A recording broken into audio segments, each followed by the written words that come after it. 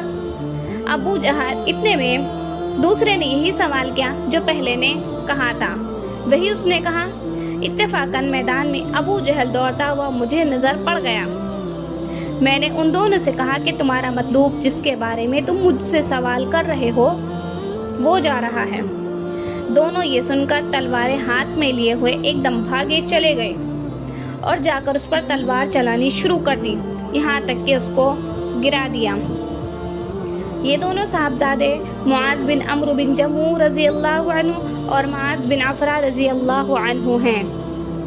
معاذ بن عمرو کہتے ہیں کہ میں لوگوں سے سنتا تھا کہ ابو جہل کو کوئی نہیں مار سکتا، وہ بڑی حفاظت میں رہتا ہے۔ مجھے اسی وقت سے خیال تھا کہ میں اس کو ماروں گا۔ یہ دونوں صاحبزادے پیدل تھے اور ابو جہل گھوڑے پر سوار تھا، صفوں کو درست کر رہا تھا۔ جس وقت عبد الرحمن بن عوف نے دیکھا اور یہ دونوں دوڑے تو گھوڑے سوار پر براہ راست حملہ کرنا مشکل تھا، اس لیے ایک نے گھوڑے پر حملہ کیا اور دوسرے نے ابو جہل کی ٹانگ پر حملہ کیا، جس سے گھوڑا بھی گرا اور ابو جہل بھی گرا اور اٹھ نہ سکا۔ یہ دونوں حضرات اس کو ایسا کر کے چھوڑ کر آئے کہ اٹھ نہ سکے، وہیں پر تڑپتا رہے، مگر معاوض بن عفرہ ان کے بھائی نے ذرا اور ٹھنڈا کر دیا کہ مبادہ اٹھ کر چلا جائے، لیکن بالکل انہوں نے بھی نہیں نمٹایا۔ اس کے بعد عبداللہ بن مسعود رضی اللہ عنہ نے بالکل ہی سر جدا کر دیا۔ معاذ بن عمرو کہتے ہیں کہ جس وقت میں نے اس کی ٹانگ پر حملہ کیا تو اس کا لڑکا اکرمہ ساتھ تھا، اس نے میرے مونڈھے پر حملہ کیا جس سے میرا ہاتھ کٹ گیا اور صرف کھال میں لٹکا ہوا رہ گیا۔ میں نے اس لٹکے ہوئے ہاتھ کو کمر کے نیچے پیچھے ڈال دیا اور دن بھر دوسرے ہاتھ سے لڑتا رہا، لیکن جب اس کے لٹکے رہنے سے دقت ہوئی تو میں نے اس کو پاؤں کے نیچے دبا کر زور سے کھینچا، وہ کھال بھی ٹوٹ گئی جس سے وہ ذرا سا اٹک رہا تھا اور میں نے اس کو پھینک دیا۔ حضرت ابو سعید خدری رضی اللہ عنہ فرماتے ہیں کہ میں احد کی لڑائی میں پیش کیا گیا، 13 سال کی میری عمر تھی۔ حضور صلی اللہ علیہ وسلم نے قبول نہیں فرمایا۔ میرے والد نے سفارش بھی کی کہ اس کے قوی اچھے ہیں، ہڈیاں بھی موٹی ہیں۔ حضور اقدس صلی اللہ علیہ وسلم نگاہ میری طرف کو اٹھاتے تھے پھر نیچے کر لیتے تھے۔ بالآخر کم عمر ہونے کی وجہ سے اجازت نہیں دی۔ میرے والد اس لڑائی میں شریک ہوئے اور شہید ہو گئے، کوئی مال وغیرہ بھی کچھ نہ تھا۔ میں حضور اقدس صلی اللہ علیہ وسلم کی خدمت میں سوال کرنے کی غرض سے حاضر ہوا۔ حضور صلی اللہ علیہ وسلم نے مجھے دیکھ کر ارشاد فرمایا کہ جو صبر مانگتا ہے اللہ تعالیٰ اس کو صبر عطا فرماتے ہیں، اور جو پاک بازی اللہ سے مانگتا ہے اللہ تعالیٰ اس کو پاک باز بنا دیتے ہیں، اور جو غنا چاہتا ہے اس کو غنا فرماتے ہیں۔ میں نے یہ مضمون حضور صلی اللہ علیہ وسلم سے سنا، پھر جو کچھ نہ مانگا چپکے ہی واپس آ گیا۔ اس کے بعد حق تعالی شانہ نے ان کو وہ رتبہ عطا فرمایا کہ نوعمر صحابہ میں ان سے بڑے درجے کا عالم دوسرا مشکل سے ملے گا۔ بچپن کی عمر اور بعد کے صدمے کے علاوہ ضرورت کا وقت، لیکن نبی کریم صلی اللہ علیہ وسلم کی ایک عام نصیحت کو سن کر چپ چاپ چلے آنا اور اپنی پریشانی کا اظہار تک نہ کرنا، کیا آج کل کوئی بڑی عمر والا بھی کر سکتا ہے؟ سچ یہ ہے کہ حق تعالی شانہ نے اپنے رسول کی مصابحت کے لیے ایسے ہی لوگ چنے تھے جو اس کے اہل تھے۔ اسی لیے حضور صلی اللہ علیہ وسلم کا ارشاد ہے کہ اللہ نے سارے آدمیوں میں سے میرے صحابہ کو چنا ہے۔ ام المؤمنین حضرت جویریہ رضی اللہ عنہا فرماتی ہیں کہ حضور اقدس صلی اللہ علیہ وسلم صبح کی نماز کے وقت ان کے پاس سے نماز کے لیے تشریف لے گئے اور یہ اپنے مصلی پر بیٹھی ہوئی تسبیح میں مشغول تھی۔ حضور صلی اللہ علیہ وسلم چاشت کی نماز کے بعد دوپہر کے قریب تشریف لائے تو یہ اسی حال میں بیٹھی ہوئی تھی۔ حضور صلی اللہ علیہ وسلم نے دریافت فرمایا، تم اسی حال پر ہو جس پر میں نے چھوڑا تھا؟ عرض کیا، جی ہاں۔ حضور صلی اللہ علیہ وسلم نے فرمایا کہ میں نے تم سے جدا ہونے کے بعد 4 کلمے 3 مرتبہ پڑھے، 4 کلمے 3 مرتبہ پڑھے، اگر ان کو اس سب کے مقابلے میں تولا جائے جو تم نے صبح سے پڑھا ہے تو وہ غالب ہو جائیں گے۔ وہ کلمے یہ ہیں: سبحان اللہ و بحمدہ عدد خلقہ و رضا نفسہ و زینت عرشہ و مداد کلماتہ۔ اللہ کی تسبیح کرتا ہوں اور اس کی تعریف کرتا ہوں بقدر اس کی مخلوقات کے عدد کے، اور بقدر اس کی مرضی اور خوشنودی کے، اور بقدر وزن اس کے عرش کے اور اس کے کلمات کی مقدار کے موافق۔ دوسری حدیث میں ہے کہ حضرت سعد رضی اللہ عنہ حضور صلی اللہ علیہ وسلم کے ساتھ ایک صحابی عورت کے پاس تشریف لے گئے۔ ان کے سامنے کھجور کی گٹھلیاں یا کنکریاں رکھی ہوئی تھی جن پر وہ تسبیح پڑھ رہی تھی۔ حضور صلی اللہ علیہ وسلم نے فرمایا کہ میں تجھے ایسی چیز بتاؤں جو اس سے بھی زیادہ آسان ہو، یعنی کنکریوں پر گرنے سے بھی زیادہ آسان ہو، یا یہ ارشاد فرمایا کہ اس سے بھی زیادہ افضل ہو؟ تو آپ صلی اللہ علیہ وسلم نے وہی سبحان اللہ و بحمدہ عدد خلقہ و رضا نفسہ و زینت عرشہ و مداد کلماتہ آخر تک بیان فرمائیں کہ اللہ کی تعریف کرتی ہوں بقدر اس مخلوق کے جو آسمان میں پیدا کی، اور بقدر اس مخلوق کے جو زمین میں پیدا کی، اور بقدر اس مخلوق کے جو ان دونوں کے درمیان میں ہے، یعنی آسمان اور زمین کے درمیان میں جتنی بھی چیزیں ہیں ان سب کی بقدر اللہ کی پاکی بیان کرتی ہوں، بقدر اس کے جو وہ پیدا کرنے والا ہے، اور اس کے برابر اللہ اکبر، اور اس کے برابر ہی الحمدللہ، اور اسی کے مانند ہی لا الہ الا اللہ۔ حضور اقدس صلی اللہ علیہ وسلم کا ارشاد ہے کہ جنت میں جانے کے بعد اہل جنت کو دنیا کی کسی چیز کا بھی قلق و افسوس نہیں ہوگا بجز اس گھڑی کے جو دنیا میں اللہ کے ذکر کے بغیر گزری ہوگی۔ جنت میں جانے کے بعد بھی جب یہ منظر ہوگا کہ ایک دفعہ اس پاک نام کو لینے کا اجر و ثواب کتنا زیادہ مقدار میں ہے کہ پہاڑوں کے برابر مل رہا ہے، تو اس وقت اپنی اس کمائی کے نقصان پر جس قدر بھی افسوس ہوگا ظاہر ہے۔ ایسے خوش نصیب بندے بھی ہیں جن کو دنیا بغیر ذکر اللہ کے اچھی معلوم ہی نہیں ہوتی۔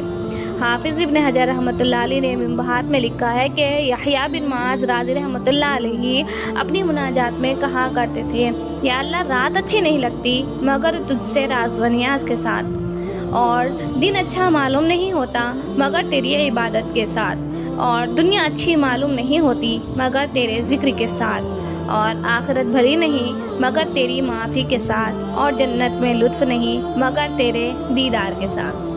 حضرت صدری رحمۃ اللہ علیہ فرماتے ہیں کہ میں نے حضرت جرجانی رحمۃ اللہ علیہ کو دیکھا کہ ستو پھانک رہے ہیں۔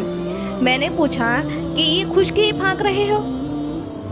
کہنے لگے کہ میں نے روٹی چبانے اور پھانکنے کا جب حساب لگایا تو چبانے میں اتنا وقت زیادہ خرچ ہوتا ہے کہ اس میں آدمی 70 مرتبہ سبحان اللہ کہہ سکتا ہے، اس لیے میں نے 40 برس سے روٹی کھانا چھوڑ دی اور ستو پھانک کر گزار کر لیتا ہوں۔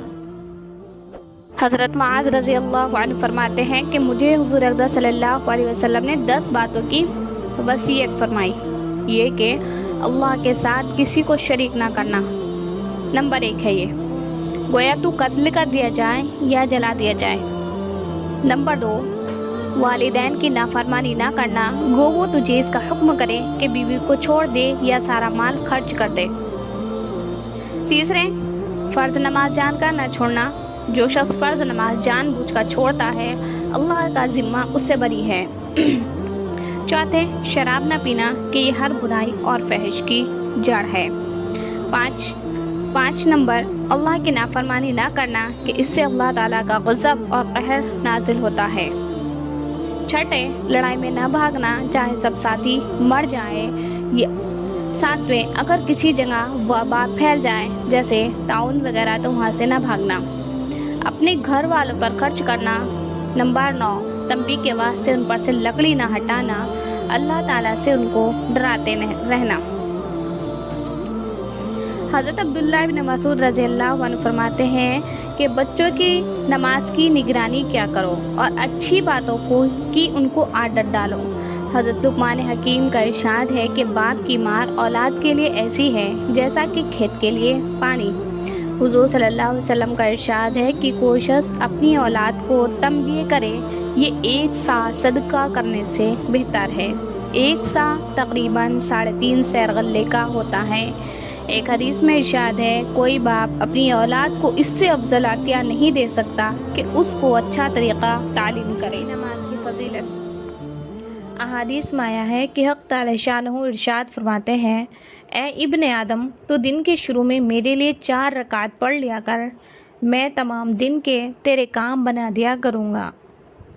تنبیہ الغافلین میں ایک حدیث لکھی ہے کہ نماز اللہ کی رضا کا سبب ہے، فرشتوں کی محبوب چیز ہے، انبیاء علیہ السلام کی سنت ہے، اس سے معرفت کا نور پیدا ہوتا ہے، دعا قبول ہوتی ہے، رزق میں برکت ہوتی ہے، یہ ایمان کی جڑ ہے، بدن کی راحت ہے، دشمن کے لیے ہتھیار ہے، نمازی کے لیے سفارشی ہے، قبر میں چراغ ہے اور وحشت میں دل بہلانے والی ہے، منکر نکیر کے سوال کا جواب ہے اور قیامت کی دھوپ کا سایہ ہے اور اندھیرے میں روشنی ہے، جہنم کی آگ کے لیے آڑ ہے، اعمال کی ترازو کا بوجھ ہے، پل صراط پر جلدی سے گزرنے والی ہے، جنت کی کنجی ہے۔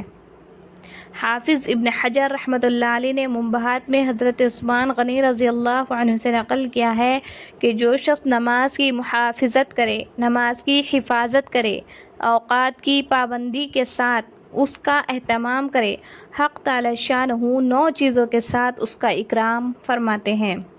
اول یہ کہ اس کو خود محبوب رکھتے ہیں، دوسرے تندرستی عطا فرماتے ہیں، تیسرے فرشتے اس کی حفاظت فرماتے ہیں، چوتھے اس کے گھر میں برکت عطا فرماتے ہیں، پانچویں اس کے چہرے پر صلح کے انوار ظاہر ہوتے ہیں، چھٹے اس کا دل نرم فرماتے ہیں، ساتویں وہ پل صراط پر بجلی کی طرح سے گزر جائے گا، آٹھویں جہنم سے نجات فرماتے ہیں، نویں جنت میں ایسے لوگوں کا پڑوس نصیب ہوگا جن کے بارے میں لا خوف علیہم ولا هم یحزنون وارد ہے، یعنی قیامت میں نہ ان کو کوئی خوف ہوگا اور نہ وہ غمگین ہوں گے۔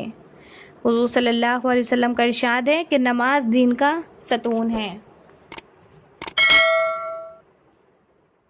حضور اقدس صلی اللہ علیہ وسلم کا ارشاد ہے کہ جو شخص نمازوں کو اپنے وقت پر پڑھے، وضو بھی اچھی طرح کرے، خشوع خضوع سے بھی پڑھے، کھڑا بھی پورے وقار سے ہو، پھر اچھی طرح رکوع سجدہ بھی اچھی طرح اطمینان سے کرے، غرض ہر چیز کو اچھی طرح ادا کرے، تو وہ نماز نہایت ہی روشن چمکدار بن کر جاتی ہے اور نمازی کو دعا دیتی ہے کہ اللہ تعالی شانہ تیری بھی ایسی ہی حفاظت کرے جیسے تو نے میری حفاظت کری۔ اور جو شخص نماز کو بری طرح پڑھے، وقت کو بھی ٹال دے، وضو بھی اچھی طرح نہ کرے، تو وہ نماز بری صورت سے سیاہ رنگ میں بد دعا دیتی ہوئی جاتی ہے کہ اللہ تعالیٰ تجھے بھی ایسا ہی برباد کرے جیسا تو نے مجھے ضائع کیا۔ اس کے بعد وہ نماز پرانے کپڑے کی طرح لپیٹ کر نمازی کے منہ پر مار دی جاتی ہے۔ خوش نصیب ہیں وہ لوگ جو نماز کو اچھی طرح پڑھیں کہ اللہ کی اہم ترین عبادت ان کے لیے دعا کرتی ہے، لیکن عام طور سے جیسی نماز پڑھی جاتی ہے کہ رکوع کیا تو وہیں سے سجدے میں چلے گئے، سجدے سے اٹھے تو سر اٹھانے بھی نہ پائے تو فوراً کبے سے کی سی ٹھونک دوسری دفعہ مار دی، ایسی نماز کا جو حشر ہے وہ اس حدیث میں آ ہی گیا۔ حضرت عائشہ رضی اللہ عنہ فرماتی ہے کہ میں نے حضور صلی اللہ علیہ وسلم سے سنا کہ جو قیامت کے دن 5 نمازیں ایسی لے کر حاضر ہو کہ ان کے اوقات کی بھی حفاظت کرتا ہو، وضو کا بھی اہتمام کرتا ہو اور ان نمازوں کو خشوع و خضوع سے پڑھتا رہا ہو، تو حق تعالی شانہ نے عہد فرما لیا ہے کہ اس کو عذاب نہیں کیا جائے گا، اور جو ایسی نمازیں نہ لے کر حاضر ہو اس کے لیے کوئی وعدہ نہیں، چاہے اپنی رحمت سے معاف فرما دے چاہے عذاب دے۔ ایک اور حدیث میں ہے کہ ایک مرتبہ حضور صلی اللہ علیہ وسلم صحابہ کے پاس تشریف لائے اور ارشاد فرمائے، تمہیں معلوم بھی ہے کہ اللہ جل شانہ نے کیا فرما دیا؟ صحابہ نے عرض کیا، اللہ اور اس کے رسول ہی زیادہ جانتے ہیں۔ حضور صلی اللہ علیہ وسلم نے اہتمام کی وجہ سے 3 مرتبہ یہی ارشاد فرمایا، یہی دریافت فرمایا، اور صحابہ یہی جواب دیتے رہے۔ اس کے بعد ارشاد ہوا کہ حق تعالی شانہ اپنی عزت اور اپنی بڑائی کی قسم کھا کر فرماتے ہیں کہ جو شخص ان نمازوں کو اوقات کی پابندی کے ساتھ پڑھتا رہے گا میں اس کو جنت میں داخل کروں گا، اور جو پابندی نہ کرے گا تو میرا دل چاہے گا رحمت سے بخش دوں گا ورنہ عذاب دوں گا۔ ایک مرتبہ حضور اقدس صلی اللہ علیہ وسلم نے نماز کا ذکر فرمایا اور یہ ارشاد فرمایا کہ جو شخص نماز کا اہتمام کرے تو نماز اس کے لیے قیامت کے دن نور ہوگی اور حساب پیش ہونے کے وقت حجت ہوگی اور نجات کا سبب ہوگی، اور جو شخص نماز کا اہتمام نہ کرے اس کے لیے قیامت کے دن نہ نور ہوگا اور نہ اس کے پاس کوئی حجت ہوگی اور نہ نجات کا کوئی ذریعہ۔ اس کا حشر فرعون، حامان اور ابی بن خلف کے ساتھ ہوگا۔ فرعون کو تو ہر شخص جانتا ہے کہ کس درجے کا کافر تھا، حتیٰ کہ خدائی کا دعویٰ کرتا تھا، اور حامان اس کے وزیر کا نام ہے، اور ابی بن خلف مکہ کے مشرکین میں سے بڑا سخت دشمن اسلام تھا۔ ہجرت سے پہلے نبی اکرم صلی اللہ علیہ وسلم سے کہا کرتا تھا کہ میں نے ایک گھوڑا پالا ہے، اس کو بہت کچھ کھلاتا ہوں، اس پر سوار ہو کر نعوذ باللہ تم کو قتل کروں گا۔ حضور صلی اللہ علیہ وسلم نے ایک مرتبہ اس سے فرمایا تھا کہ انشاءاللہ میں ہی تجھ کو قتل کروں گا۔ احد کی لڑائی میں وہ حضور صلی اللہ علیہ وسلم کو تلاش کرتا پھرتا تھا اور کہتا تھا کہ اگر وہ آج بچ گئے تو میری خیر نہیں۔ چنانچہ حملے کے ارادے سے وہ حضور صلی اللہ علیہ وسلم کے قریب پہنچ گیا۔ صحابہ نے ارادہ بھی کیا کہ دور ہی سے نمٹا دے۔ حضور صلی اللہ علیہ وسلم نے فرمایا کہ آنے دو۔ جب وہ قریب ہوا تو حضور صلی اللہ علیہ وسلم نے ایک صحابی کے ہاتھ میں سے برچھا لے کر اس کے مارا جو اس کی گردن پر لگا، اور ہلکا سا خراش اس کی گردن پر آ گیا، مگر اس کی وجہ سے گھوڑے سے لڑکتا ہوا گرا اور کئی مرتبہ گرا اور بھاگتا ہوا اپنے لشکر میں پہنچ گیا اور چلاتا تھا کہ خدا کی قسم مجھے محمد صلی اللہ علیہ وسلم نے قتل کر دیا۔ کفار نے اس کو اطمینان دلایا کہ معمولی سی خراش ہے، کوئی فکر کی بات نہیں، مگر وہ کہتا تھا کہ محمد صلی اللہ علیہ وسلم نے مکہ میں کہا تھا کہ میں تجھ کو قتل کروں گا، خدا کی قسم اگر وہ مجھ پر تھوک بھی دیتے تو میں مر جاتا۔ لکھتے ہیں کہ اس کے چلانے کی آواز ایسی ہو گئی تھی جیسا کہ بیل کی ہوتی ہے۔ ابو سفیان نے جو اس لڑائی میں بڑے زوروں پر تھا اس کو شرم دلائی کہ اس ذرا سی خراش سے اتنا چلاتا ہے۔ اس نے کہا تجھے خبر بھی ہے کہ یہ کس نے ماری ہے؟ یہ محمد صلی اللہ علیہ وسلم کی مار ہے۔ مجھے اس سے جس قدر تکلیف ہو رہی ہے، لات عزا کی قسم، یہ مکہ کے دو مشہور بت ہیں، ان کی قسم کہ اگر یہ تکلیف سارے حجاز والوں کو، سارے مکہ والوں کو تقسیم کر دی جائے تو سب ہلاک ہو جائیں۔ محمد صلی اللہ علیہ وسلم نے مجھ سے کہا تھا کہ میں تجھ کو قتل کروں گا، میں نے اسی وقت سمجھ لیا تھا کہ میں ان کے ہاتھ سے ضرور مارا جاؤں گا، میں ان سے چھوٹ نہیں سکتا، اگر وہ اس کہنے کے بعد مجھ پر تھوک بھی دیتے تو میں مر جاتا۔ چنانچہ مکہ مکرمہ پہنچنے سے ایک دن پہلے وہ راستے ہی میں مر گیا۔ ہم مسلمانوں کے لیے نہایت غیرت اور عبرت کا مقام ہے کہ ایک کافر، پکے کافر اور سخت دشمن اسلام کو تو حضور صلی اللہ علیہ وسلم کے ارشاد کے پکا ہونے کا اس قدر یقین ہو کہ اس کے اپنے مارے جانے میں ذرا بھی تردد یا شک نہ تھا، لیکن ہم لوگ حضور صلی اللہ علیہ وسلم کو پکا ماننے کے باوجود، حضور صلی اللہ علیہ وسلم کے ارشادات کو یقینی کہنے کے باوجود، حضور صلی اللہ علیہ وسلم کے ساتھ محبت کے دعوے کے باوجود، حضور صلی اللہ علیہ وسلم کی امت میں ہونے پر فخر کے باوجود کتنے ارشادات پر عمل کرتے ہیں، اور کن چیزوں میں حضور صلی اللہ علیہ وسلم نے ہمیں عذاب بتائے ہیں، ان سے کتنا ڈرتے ہیں، کتنا کانپتے ہیں۔ یہ حضرت ابو ہریرہ رضی اللہ عنہ نبی اکرم صلی اللہ علیہ وسلم سے نقل کرتے ہیں کہ آپ صلی اللہ علیہ وسلم نے ایک مرتبہ ارشاد فرمایا، بتاؤ اگر کسی شخص کے دروازے پر ایک نہر جاری ہو جس میں وہ 5 مرتبہ روزانہ غسل کرتا ہو، کیا اس کے بدن پر کچھ میل باقی رہے گا؟ صحابہ نے عرض کیا کہ کچھ بھی باقی نہیں رہے گا۔